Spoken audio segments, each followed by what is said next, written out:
Imagine being a citizen of the Soviet Union in the autumn of 1941. You've heard the stories of an unstoppable foreign army rampaging through your lands. Villages burned to the ground, livestock slaughtered, and your comrades murdered in their hundreds of thousands. And while there are stories of heroism and minor success to quell such tragedies, the barbaric war machine of the invaders continues to rumble on. You're aware of the situation in Leningrad and Kiev and know what the invaders will do if they accomplish their aims. For if your city, Moscow, should fall, then it's almost certainly the end.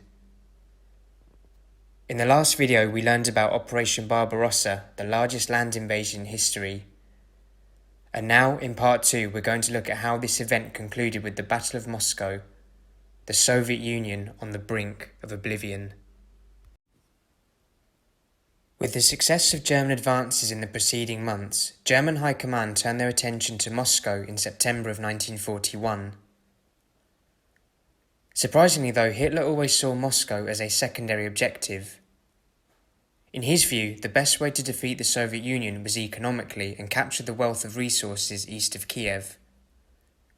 Only once this was done could the view shift towards the capital. And in the end, this strategy was successful, resulting in 700,000 Red Army losses and a continuing advance of Axis forces.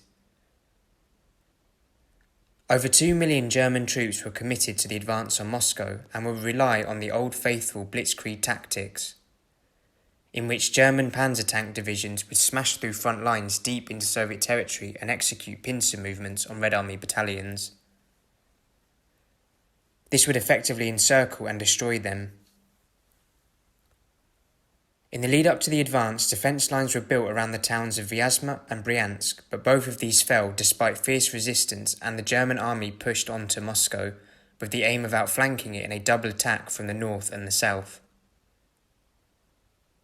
By the end of October, the way to Moscow was open for attack.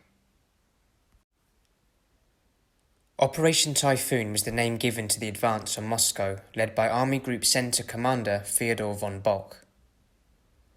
Similar tactics to before were deployed to encircle, isolate and eliminate Soviet resistance, and the Germans managed this with success by exploiting weak areas of the Red Army's defence.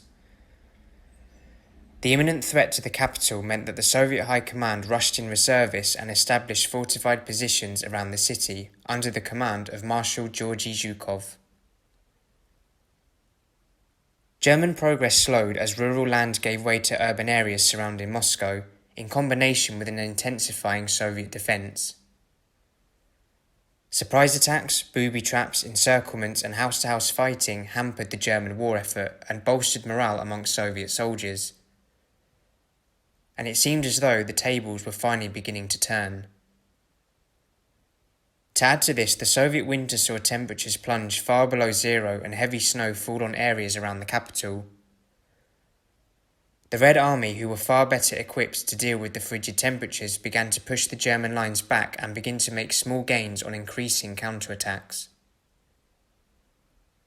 By this time, German morale plummeted as supply lines failed to reach troops in need of ammunition, winter clothing and food. With temperatures falling as low as -28°C and the Soviets seeing consistent victory in holding their defensive lines, the offence was called off and Moscow was successfully defended. There's an old fable that those German troops on the front lines came within 14 miles of Moscow and could see the spires of the Kremlin on the horizon. Whether true or not, it gives a clear indication of just how close Germany came to toppling the Soviet Union. The Battle of Moscow is considered a major turning point in the war and the beginning of Soviet counteroffensives that would in a few years' time bring the Red Army into the streets of Berlin. The Spires of Moscow story was the closest the Germans ever got to bringing down the Soviet Union. Adolf Hitler himself is known to have quoted before the operation, "We only have to kick in the door and the whole rotten structure will come crashing down," owing to the fact that he saw the Soviets as inferior, weak, disorganised and lacking strong leadership. I'm sure it would have been quite a sight to see the day that myth was shattered within German High Command. I hope you enjoyed this video on the conclusion of Operation Barbarossa and the Battle of Moscow. Thank you to all viewers and subscribers, and I'll see you next time.